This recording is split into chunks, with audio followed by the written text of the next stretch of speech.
नमस्कार बच्चों, मैं डॉक्टर पूनम जोशी, सह आचार्य संगीत वाद्य। आज हम जिस विषय को ले रहे हैं वो है कुछ प्रमुख गीत प्रकार। जैसा कि आप जानते हैं, उत्तर भारतीय संगीत में विभिन्न प्रकार के गीत प्रकार प्रचलित हैं, जैसे ध्रुपद, धमार, ख्याल, ठुमरी, टप्पा, लक्षण गीत, सरगम। तो इन्हीं में से आपके पाठ्यक्रम के अंतर्गत आज हम जिन दो गीत प्रकारों की चर्चा करेंगे, उसमें पहला ले रहे हैं ख्याल। ख्याल जैसे है, ये एक फ़ारसी का शब्द है जिसके नाम से ही जिसका अर्थ होता है कल्पना या इमेजिनेशन। जब कोई गायक किसी राग में बधी हुई चीज़ को गाकर उसे अपनी कल्पना, अपनी बुद्धि के अनुसार राग आदि के जो नियम हैं उनको ध्यान में रखते हुए उसे आलाप, तान और विभिन्न अलंकरणों द्वारा सुशोभित करके प्रस्तुत करता है, तो वो गायकी ख्याल कहलाती है। दूसरे शब्दों में हम ये कह सकते हैं कि ख्याल एक ऐसी प्रकार की गायकी है जिसमें गायक किसी राग के तालबद्ध गीत को लेकर उसे स्वयं अपनी उपज से उसमें आलाप, तान, विभिन्न अलंकरणों द्वारा उसे सुशोभित करता हुआ उसकी प्रस्तुति कर देता है, तो वो ख्याल गायकी कहलाती है। ख्याल जो है ये वर्तमान शास्त्रीय संगीत में का इतनी पॉपुलर और इतनी लोकप्रिय गायकी है कि इसके बिना हम देखते हैं कि आज रागदारी संगीत की कल्पना भी असंभव है। और इस बात से ही हम इसकी लोकप्रियता का अंदाज़ लगा सकते हैं कि आज वाद्य यंत्रों पर भी तंत्रकारी के अतिरिक्त ख्याल अंग की जो गतें हैं वो बजाई जाती हैं, यानी कि जो गायकी अंग बजाया जाता है वाद्य संगीत में, वो इस ख्याल की ही देन है। हम देखते हैं कि गीत रचना एवं गायन शैली दोनों ही दृष्टियों से ख्याल का अपना एक विशिष्ट स्थान है। प्राचीन समय में हम देखते हैं कि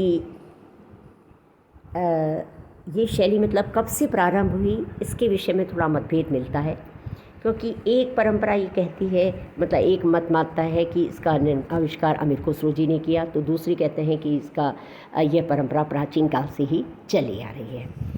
अब जहाँ तक अमीर खुसरो जी की बात है, वहाँ हम देखते हैं कि उनके ग्रंथ में कव्वाली, गज़ल आदि का तो स्पष्ट उल्लेख मिलता है, लेकिन ख्याल का उल्लेख हमें नहीं मिलता है।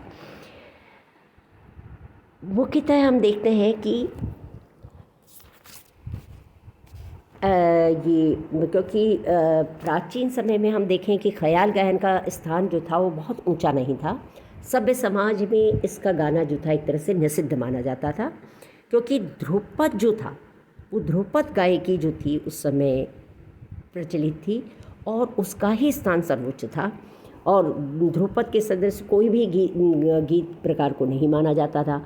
इसलिए हम देखते हैं कि यदि भी ख्याल गायन का आविष्कार 14वीं-15वीं शताब्दी में हो चुका था, लेकिन 17वीं शताब्दी तक इसका अधिक प्रचार और लोकप्रियता इसकी नहीं बढ़ी थी।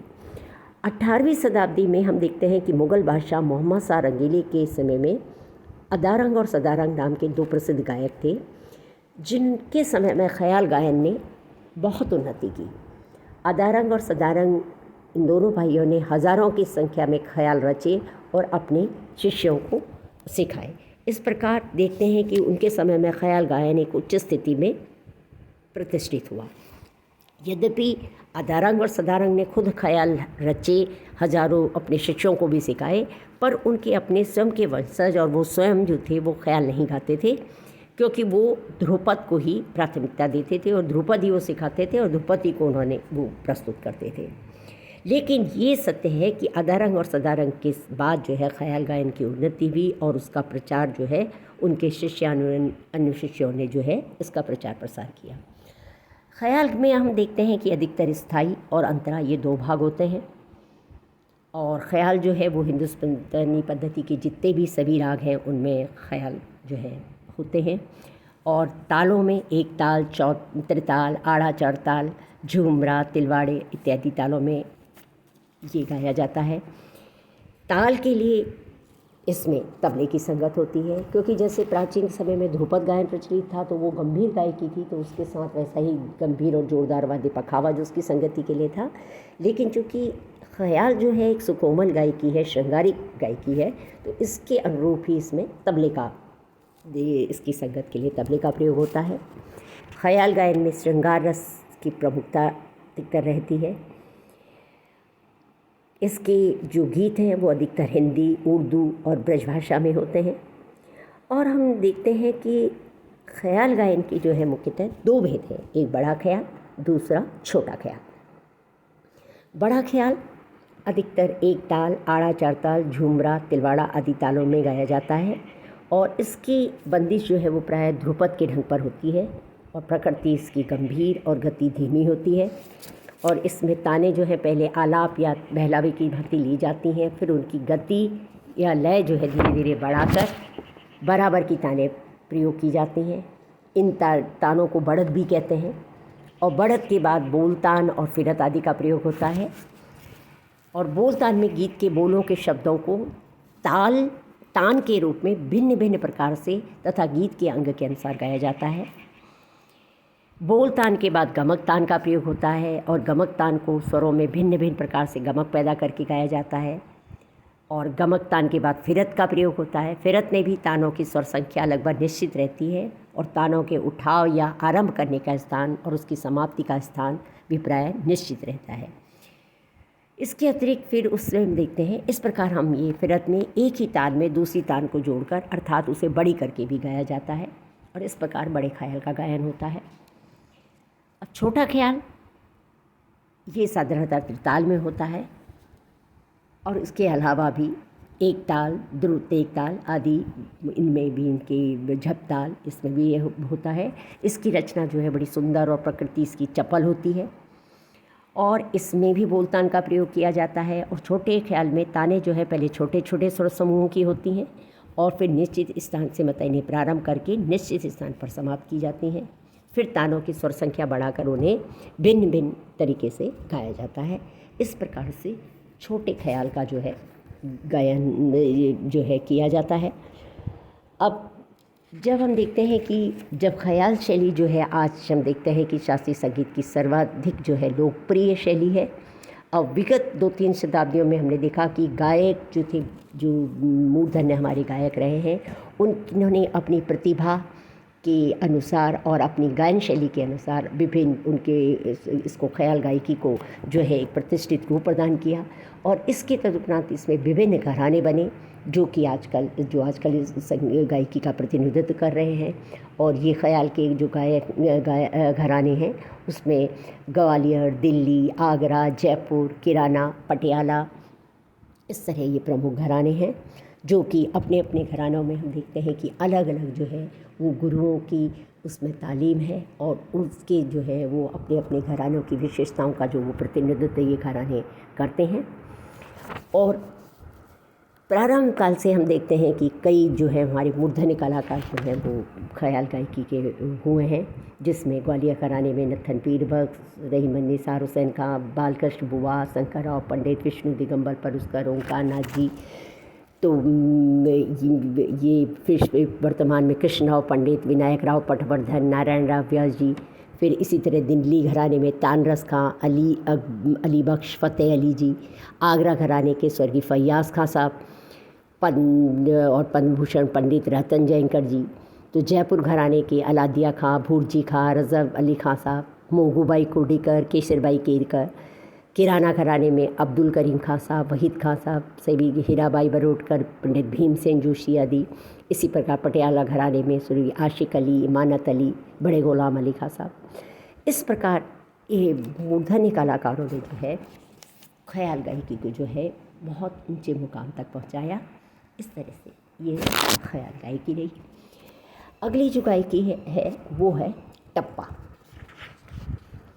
टप्पा जो है वो भी एक प्रकार का मधुर गायन है और ये एक विशिष्ट प्रकार की गीत शैली है जिसका उद्गम प्राय देखते हैं कि पंजाब के पहाड़ी प्रदेशों में हुआ और विकास हम देखते हैं इसका अवध के दरबार में ठुमरी के साथ साथ करीब हुआ। अब पहले उत्तरी हिंदुस्तानी में टप्पा का गायन उतना प्रचलित नहीं था और टप्पा केवल पंजाब देश में ही गाया जाता था, वहीं ये प्रचलित था। और इसका आविष्कार और प्रचारक हम देखते हैं कि 19 में सबसे पहले 18वीं शताब्दी में लखनऊ के नवाब आसिफउद्दौला के समय लखनऊ के प्रसिद्ध नायक तथा कव्वाल गुलाम नबी शोरी साहब, शोरी मियाँ जिनको कहा जाता था, उनके द्वारा किया गया। इस तरह से देखते हैं कि उत्तरी हिंदुस्तान में टप्पा गायन को प्रचलित करने का श्रेय शोरी मियाँ जी को जाता है। कुछ लोगों की मान्यता यह है कि पंजाब में जो एक प्रकार का लोकगीत या फोक सॉन्ग हुआ करता था, उसी के आधार पर शोरी मियाँ ने टप्पा का गायन को आविष्कृत किया।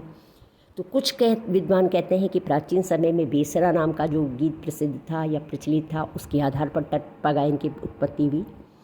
परंतु हम देखते हैं कि वास्तव में देखा जाए तो टप्पा गायन के गीत जो है वो अधिकांशतः पंजाबी भाषा में होने के कारण ऐसा प्रतीत होता है कि टप्पा पहले पंजाब देश में ही गाया जाता था। अब चूँकि शोरी मियाँ वहाँ गए और वहाँ उन्होंने कुछ दिन रह के पंजाब में पंजाबी भाषा सीखी और फिर उन्होंने लखनऊ आकर अनेक रागों में टप्पा की रचना की। इससे माना जाता है कि उसको प्रचलित करने का श्रेय शोरी मियाँ जी का ही है। टप्पा में भी स्थाई और अंतराई ये 2 भाग होते हैं और ये हिंदुस्तानी पद्धति की सभी रागों में नहीं, लेकिन कुछ चुने हुए रागों जैसे काफ़ी, भैरवी, खमार, झिझोटी, पीलू, बरवा, माज आदि जिस तरह की ठुमरी गायकी के लिए जो राग होते हैं उनमें ये ज़्यादातर गाया जाता है। और इसमें उन्हीं तालों का भी प्रयोग होता है और विशेषतर वैसे इसमें ये पंजाबी या पंजाबी त्रिताल के जो ठेका है वो प्रयुक्त होता है। टप्पा में हम देखते हैं छोटी छोटी तानों का प्रयोग होता है और इसकी तानें थोड़े थोड़े स्वर समुदाय की होती हैं और इसमें विशेषकर मुर्की, जमजमा, सास आस का जो है विशेष प्रयोग इसमें होता है। और इसमें शब्द थोड़े कम होते हैं और अधिकतर पंजाबी भाषा के होते हैं और कुछ गीतों के शब्द पंजाबी और हिंदी दोनों के मिश्रित रूप में भी होते हैं। और जहाँ तक टप्पा गायन की गति है, ये हमेशा चंचल होती है। इसमें श्रृंगार रस जो है वो थोड़ा प्रधान रहता है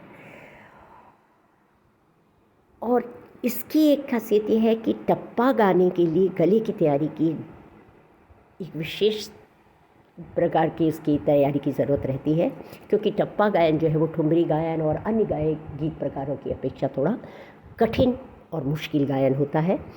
इसलिए इसकी प्रकृति जो है वो ऐसे ठुमरी से मिलती जुलती है, लेकिन उसके बावजूद भी इसकी तैयारी जो है वो अलग ढंग से करनी पड़ती है।